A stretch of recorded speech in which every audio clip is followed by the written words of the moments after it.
When you have eliminated all which is impossible, then whatever remains, however improbable, must be the truth. Sir Arthur Conan Doyle. You nailed it. First try. Doyle writes as Sherlock Holmes, master of deduction, explaining, to Dr. Watson of course, his reasoning. We've talked about other Sherlock Holmes-themed games at the Family Gamers, but this is the first one where you're going to be doing just that, eliminating the impossible and deducing the truth. This is a snap review for Sherlock 13. Sherlock 13 is a deduction game for 2 to 4 players created by Hope S. Huang and published by Arcane Wonders. You can play a full game in about 15 minutes or sometimes less, and it's best for ages 10 and up.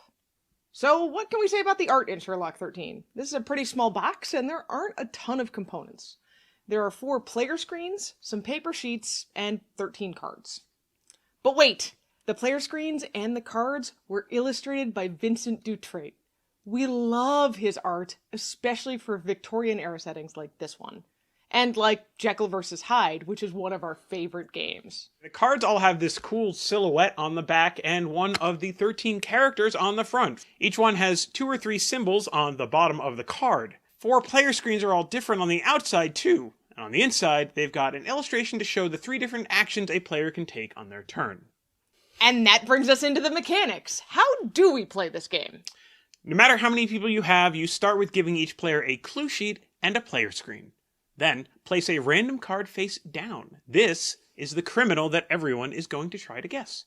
The remaining 12 cards you'll distribute equally amongst all the players, with a small change if you have only 2 players. We'll get to that in a minute.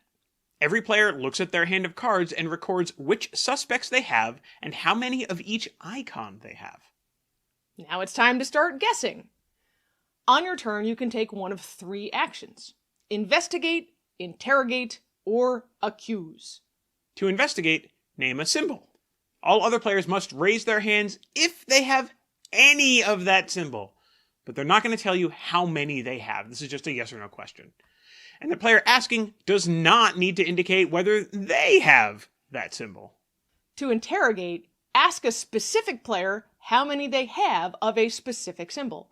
They must tell you the exact number out loud so everyone can hear. Andrew, how many light bulbs do you have? 2. When you think you have enough information, you can accuse. Declare out loud which character you think is the criminal, then secretly check the criminal card that's face down in the middle of the table. If you're correct, you've won the game. But if you're wrong, you skip the rest of your turns. Someone else can figure out the secret identity. Wait, but we mentioned earlier that this is different at 2 players. How does that work? At 2 players, you deal 5 cards to each player, then put 3 cards face down on the table. The middle card here is the criminal. The interrogate and accuse actions stay the same. You can still ask exactly how many of a symbol somebody has. But the investigate action becomes different. Instead of asking, who has any necklaces? Who has any skulls? You choose one of the face-down cards that is next to the criminal. Exchange that card with a card from your hand which you must place face up. You can only do this exchange with a face-down card. The rest of the game proceeds as usual, but since there won't be many chances to investigate, you'll mostly be asking questions of each other of how many of a certain symbol they have. So that's how we play the game. What did we expect from Sherlock 13? Well, it's Vincent Dutrait. All of his art is great. That got us interested pretty much right away. Got to admit it. And the world of Sherlock Holmes seems like the perfect setting for a deduction game. It is a deduction game. It's a pure deduction game, and I figured after flipping through the rules that we'd be pretty evenly matched on this one. Sometimes you'd be winning, sometimes I'd be winning. But there were some surprises. What surprised us? I was pretty surprised at how well the 2-player variation worked. I wasn't looking forward to a deduction game with just 2 players. It's too easy to figure out what the other person has. But having 2 additional cards to work with made the choices more interesting. You can get more information than your opponent by picking up a face-down card, but you have to reveal information from your own hand in order to do that.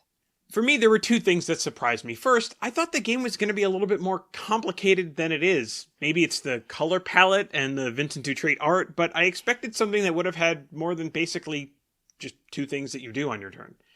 Simplicity is not necessarily bad. I mean, it does keep the game moving forward, and it does lower the potential for analysis paralysis, which is always a good thing. The other thing that surprised me about this game is just how bad I am at this game. Like I said before, I thought we'd be equal, but either you've always gotten lucky with the cards that are coming out in the multiple plays that we've had, or there's just some thread of deduction that I am just missing. Could be me. Anyway, despite that, I always feel like I can do better, or I can always feel like I can figure it out one turn faster. I don't know. And that brings me back to the game, wanting to play it more.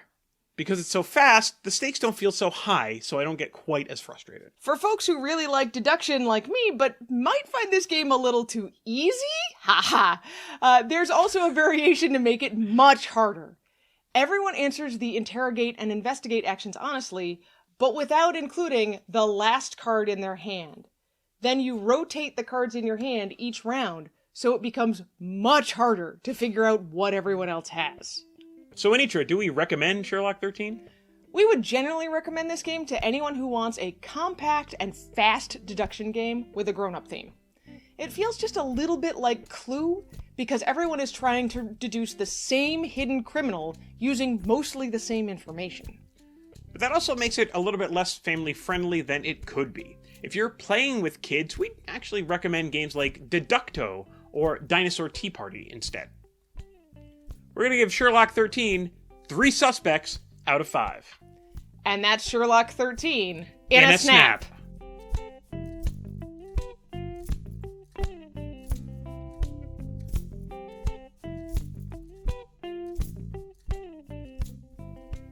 Closer.